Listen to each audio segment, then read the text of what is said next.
The clink of her wineglass against the oak table sliced through the hum of our quiet dinner like a guillotine. "I want a prenup," Sarah said, her voice steady. Eyes locked on the crimson swirl in her glass. "We keep everything separate." My fork froze midair, a piece of roasted potato dangling, as her words landed like a fist in my chest. The kitchen, warm with the glow of pendant lights and the faint scent of garlic, suddenly felt like a stage, and I was an actor who'd forgotten his lines.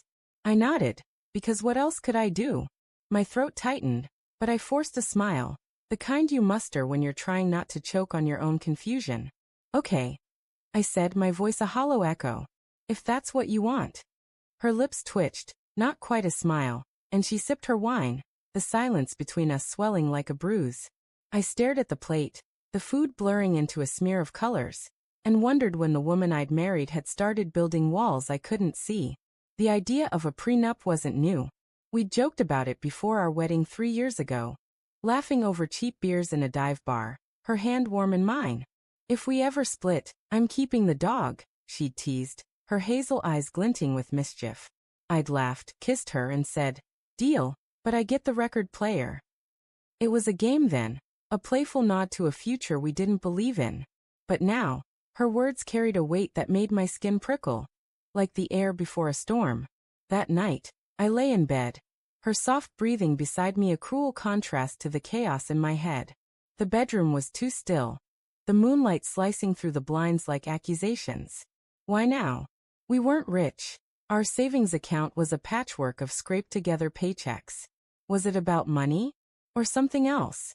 I replayed her words, dissecting the tone, the way her fingers had tightened around the stem of her glass. My mind churned, conjuring excuses. Stress from her new job, maybe, or that fight last month about my late nights at the office. But deep down, a colder thought took root. Something was wrong, and I'd been too blind to see it. The next morning, Sarah was already gone when I woke, her side of the bed cold, the pillow untouched. A post-it note on the fridge read, "Early meeting, back late." No love. No heart doodle like she used to leave. I stood there, coffee mug burning my palm, staring at the note as if it held a cipher to her soul. The kitchen clock ticked, each second a hammer against my nerves. I tried to shake it off, to bury the unease in routine. Shower, dress, drive to work. But her words from last night clung to me like damp clothes. At the office, I couldn't focus. Spreadsheets blurred into nonsense, and my coworkers' chatter about weekend plans grated like static. I checked my phone obsessively, hoping for a text, an explanation, anything. Nothing came. By noon, I was scrolling through her social media, something I hadn't done in years. Her posts were sparse, professional, smiling at a conference, a group shot with colleagues. But one photo buried a few weeks back caught my eye. Her and a man I didn't recognize, their shoulders touching, her smile too wide.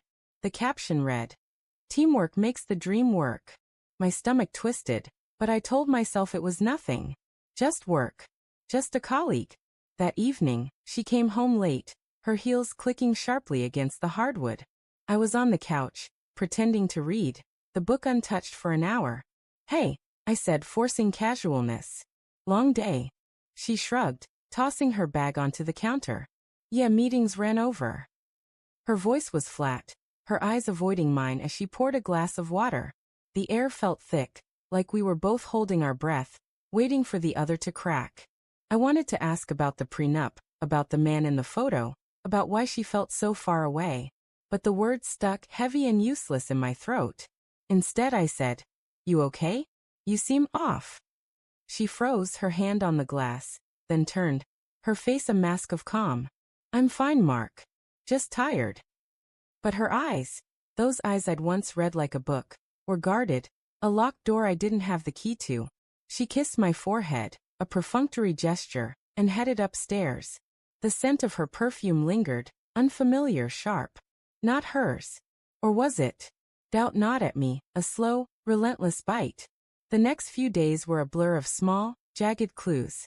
Her phone buzzed constantly, but she'd silence it, tucking it away with a quick glance. She started locking her laptop, something she'd never done.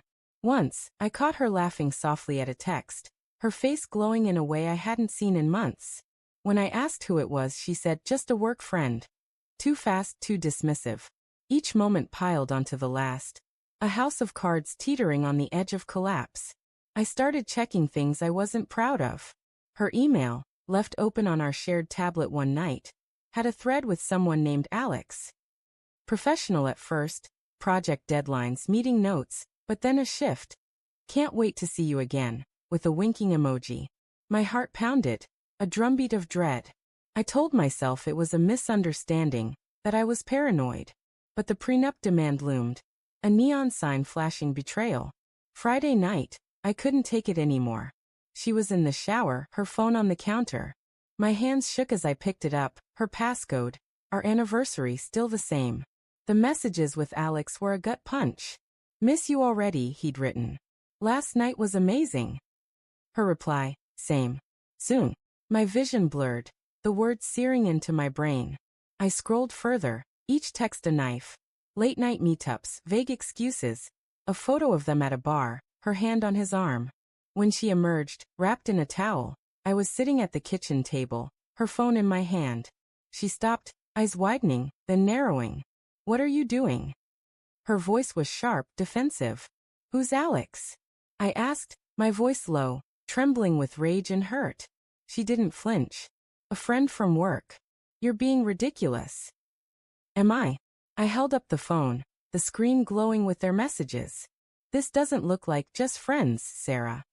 Her face crumpled, but only for a moment before it hardened again. You shouldn't have gone through my phone, she said, stepping closer. That's not fair. Fair.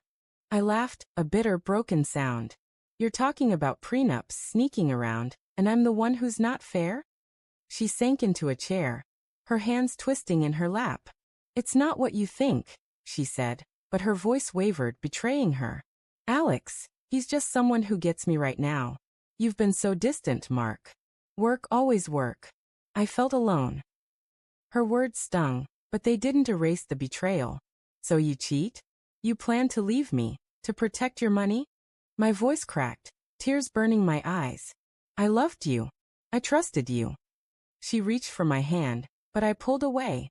I don't want to lose you, she whispered, tears spilling down her cheeks. I messed up. I'm sorry. I stood, the chair scraping against the floor. My heart was a battlefield, love, anger, grief, all at war. I wanted to scream, to forgive, to walk away and never look back. Instead, I said, I need time. I grabbed my keys and left, the door slamming behind me. Outside, the night was cold, the stars indifferent. I drove aimlessly, her words and mine replaying in my head. But one thought cut through the noise. The prenup wasn't about money. It was her escape plan. A way to sever us cleanly when she was ready to go. And yet her tears, her plea. I couldn't shake the love still tangled in my chest. I pulled over, my hands gripping the wheel. A text lit up my phone from Sarah. Please come home. We can fix this. I stared at it, torn between the life we'd built and the truth I couldn't unsee. Then another message from an unknown number. She's lying. Ask her about the hotel last weekend. My blood ran cold. The betrayal wasn't just Alex. It was deeper, darker, a web I hadn't even begun to unravel.